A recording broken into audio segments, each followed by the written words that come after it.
Ladies and gentlemen, this is the year Arsenal finally win the Premier League title since the 2003-2004 season, which was the infamous Invincible season. But in this video, we'll go more in depth about why I think this is Arsenal's year. Now, hopefully you do enjoy the video. I broke it down into like 3 kind of sections. Now, first off, Arsenal's defense for the past few years, I believe, has been probably the strongest in the Premier League and possibly in Europe as well. So that's my first reason. Arsenal being very strong defensively. You see them in the past 2 or 3 seasons having a very strong backline, having the best defensive record in the Premier League 2 years in a row. Now, last season ending the season on 34 goals conceded in 38 games. It's pretty crazy, I would say. That is nearly 1 goal or less conceded every single game. Pretty crazy. Then you have players in the backline and in the team who make this happen. First off, you have Gabriel, who has been such a monster at the back. He has been more of the physical type of center back. He will always be on your back, pressing you, ready to just barge you with his physicality. And he will put physicality into his tackling and winning the ball back. He has improved massively as well. I remember when he first came to the club, he was struggling a little bit in terms of physicality, defending. He was getting beat a lot, but over the years, Arteta has turned him into quite the center back. He has also improved with the ball at his feet. He seems very comfortable with the ball at his feet, making passes, receiving the ball as well, quite composed on the ball as well, which helps with playing out of the back, which is very common nowadays for many teams. Then you have Saliba beside him, who is one of the best center backs in the world alongside Gabriel. I mean, something that really stands out about him, it's his composure. He's always so calm on the ball. He barely looks like he's gonna lose the ball. And obviously has that pace about him, the recovery pace. In case he makes a mistake, he could really sprint back and recover. And the ability to just carry the ball out of the back. Passing wise, I would say it's probably one of his most underrated qualities. We don't see him going a lot, but those long range passes, more of the short range passes. Now the fullbacks Timber and Calafiori, who are starters at the moment. Now Timber, this man has been absolutely unreal ever since he came back from his ACL injury. Outstanding. This guy has been definitely, I would say, one of the best fullbacks in the world at the moment. His defensive ability is incredible. If a player's take him on 1v1, I will back Timber to really win that duel, if we're being honest. That's how good he is at defending 1v1. Ball carrying, going forward is something that was better than expected, honestly. He carries the ball forward down that right hand flank. Sometimes he drifts into the middle as well. What a complete right back. Even with his height, he does play the game with some strong physicality, which is great. He's incredible at obviously winning the ball and tackles, but such a key player in the squad, both defensively and on the offensive side as well. On the offensive side, he has added the crossing into his game. He's gotten a lot better at that, as we've seen over the past few games. His crossing is literally pinpoint sometimes. It's incredible. Definitely top right back in the world at the moment. Moving to Calafiori, he has improved quite a bit this season. If I'm being honest, his attacking ability has always been there since he joined the club, but this season we have seen him improve quite a lot defensively. I would say that he literally had Salah locked up in that game against Liverpool. He was really close to Salah. Salah couldn't really turn, if we're being honest, left, right. Calafiori was on his back regardless. But this season we have seen him very good defensively so far.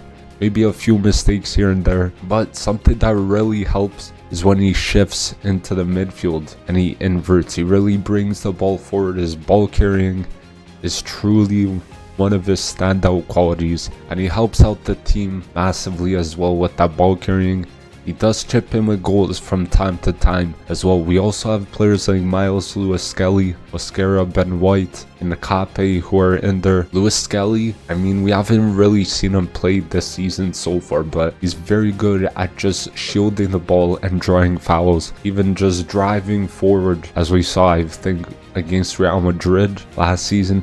Just drove into the midfield, made a pass, and that kind of caused the goal. Mosquera, when we saw, I believe it was Gabriel or Saliba injured this season, Mosquera came into that spot against Liverpool. He had a great game, like 2 or 3 games in a row. He had a fantastic game, like he was been playing there for quite a while. But Ben White, he came into the squad against Olympiacos, and apparently he was underwhelming, which is not too good, but obviously he's back from injury. Might take him a little bit more time, but to overtake Timber is going to be a massive challenge. So unfortunately his starting spot is kind of gone at the moment, but Nkape is a great player to bring in this summer as well. In terms of defensive ability, at left back he could play at center back as well. Attacking wise, he's great at the crosses and everything. And moving into the second kind of segment, I believe the midfield has kind of improved as well. We finally found a balance in that midfield. So I think Arteta has finally found what works in the middle. He kept on testing the Merino, Rice, and Zubimendi midfield. We all know that the 3 defensive midfielders does not work. So finally, this past game against Newcastle, he learned from Liverpool. From that game against Liverpool, he started as a Rice and Zubimendi, which worked so well, as he was literally running the game with his creativity and his ball carrying as well. So for some odd reason, Zubimendi and Rice don't seem to work well together, but it's probably because they haven't played too much together as well. So might take them some time to adapt to each other, and they gotta keep on playing beside each other. So it's just gonna form over time, that kind of bond in the middle. Now Rice is, I mean, what a fantastic midfielder. A powerful runner going forward when he drives into the midfield with the ball at his feet. Incredible ball carrying. Chips in with goals at times, like we saw the past few seasons as well. Playing that number 8 position, but he could also play the number 6. I'm so glad we got him in the squad. He makes interceptions look so easy. He could really read the game very well from that midfield. His passing, very underrated about his game. And moving on to Zubimendi, he has come into the squad this summer, but he is always looking to get into space to receive a pass. Like you see him drifting into space. If Rice drops in to receive the ball, you see Zubimendi kind of going in front of that midfield to receive the ball. Now, he does drop between defenders at times if Rice doesn't do it to receive the ball. And he does help out to control the tempo as well. And I'm very glad to have him in the squad. He will help hugely with this season. Just one thing he needs to work on is obviously the physicality. The Premier League is kind of physical more so. I think he'll adapt slowly the more games he plays. Then adding Odegaard into this is kind of crazy as well. He came back from injury recently and is looking like his old self, making incredible passes, progressive passes forward, and getting shots off as well. That's the Odegaard that we want to see in this team. Odegaard has been such a key playmaker before last season. Last season, it's kind of a rough one for him, but before that, such a key playmaker with his key passes in there. Chips in with goals as well, since he's like one of the most important playmakers in the squad. Now moving on to Arsenal's attack. It's been bolstered for sure, plus the depth as well. We're gonna talk about that a bit later on. But now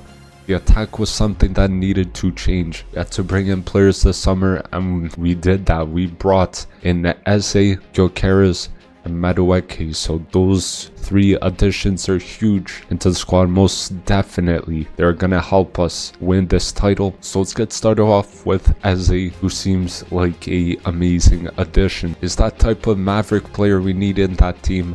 a player that could pop up and come in clutch for us in key moments. And we scored the only goal to actually get a win for Crystal Palace, to win their first ever, I believe, FA Cup. Just outrageous. First time in like, I think it was 70 plus years. But coming back to Arsenal, where he got released and he came back like twice or three times the player he left. So he is now a player who helps out massively, creatively in that midfield. Now, incredible ball carrier. He could take on men and run past them with ease. My question is, when Odegaard comes into the team again, where will Eze play? Will Arteta put him in the left wing spot, or will he put him in the middle? And Arteta might figure something out with keeping Rice, Zubimendi, Odegaard, and playing Eze maybe in the 10. Let me know if Eze replaces Odegaard in the comments down below at the moment. Always an incredible ball carrier as well, could take on men and just run past them with ease. Then we have Gyökeres, who is, the striker we've needed for years. A proven goal scorer, was done it at the highest level in the Champions League. Now last year he scored 54 goals in 52 games for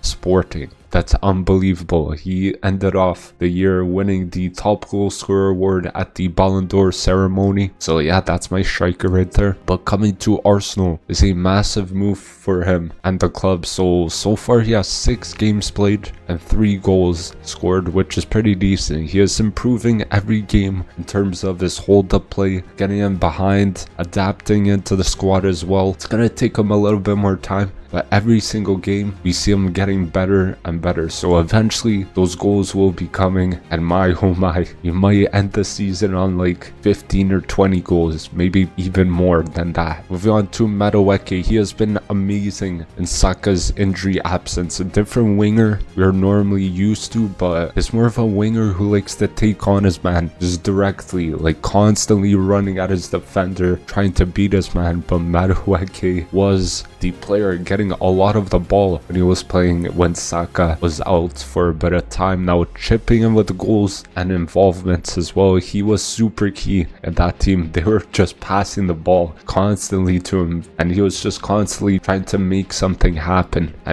We can't really rely on one player only. We have to rely on the whole squad to perform in every single game. And we still have Saka to add into the squad as well. The first game he started, I believe, was against Newcastle. He looked super sharp, for being honest, taking on his man. I believe he got the assist. Was it the last goal for Martinelli? I believe so. Saka looks a lot sharper than usual, so eventually he's going to be back to his best, and at that attack going to be firing. Now Martinelli is another player who is picking up his form as well. He's literally scored 3 goals in the past 5 games in all competitions. So he's came on every single time as a sub, and he scored 3 goals in those 5 games, as I said before. And what can I say? What a fantastic player. We criticized him because he wasn't performing when he was starting, but he got the start against Olympiacos in the Champions League, so deserved right there, for being honest. He could have got at least 2 goals against Olympiacos. He missed the open header, which could have gone in.